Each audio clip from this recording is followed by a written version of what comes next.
Mbola izany eo anatin'izay tontolon'ny fitateran'izay ihany sika fa ny fitaterana an-tanety kosa indray ny alatsinainy teo dia nampiakarin'ny commune Antananarivo renivohitra ny vola aloha amin'ny saram-piantsonana na ny parking alaina amin'ireo fiarakaretsaka sy ny fiara fitateram-bahoaka eto an-drenivohitra.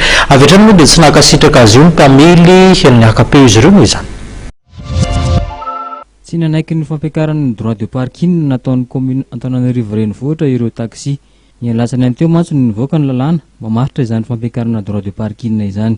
Mahakasika ilay resaka droit de stationnement zany vao tamin'ny latsinainy ny fididina tanàna Antananarivo no nanapa-kevitra ny ampiakatra ny droit de stationnement sy ny DDT an'ny taxi sy ny taxi be zany no tafiditra ao anatiny ihany koa dia ao ihany koa ny vola vaovao vao navoaka ny zareo zany any anatin'ny budget ny zareo amin'ny taona 724 ity zany zay zavatra izay 10,000 ariary koa zany vola vaovao vao alaina aminay zany le izy. Zany hoe zany raha ho an'ny taxi manokana no resahako dia raha ohatra ka hoe 26,000 ariary ny vola nalaina taminay isaky ny efa-bolana rehefa manao contrat visite zay dia lasa 7,000 sy 4,000 ariary zany le izy amin'izao fotoana izao araka io budget 2017 io zany.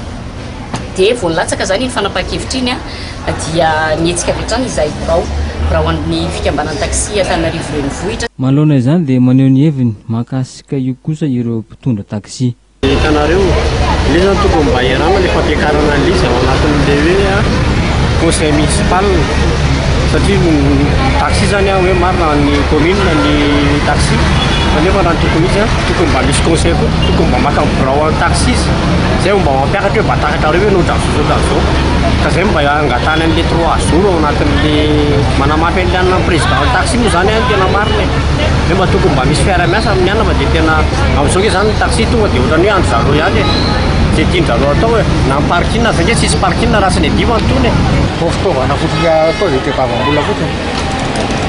Dia ahoana ny hevitra nareo zany momba fiakarana io zavatra? Mazava io dia afaka zavaina kely.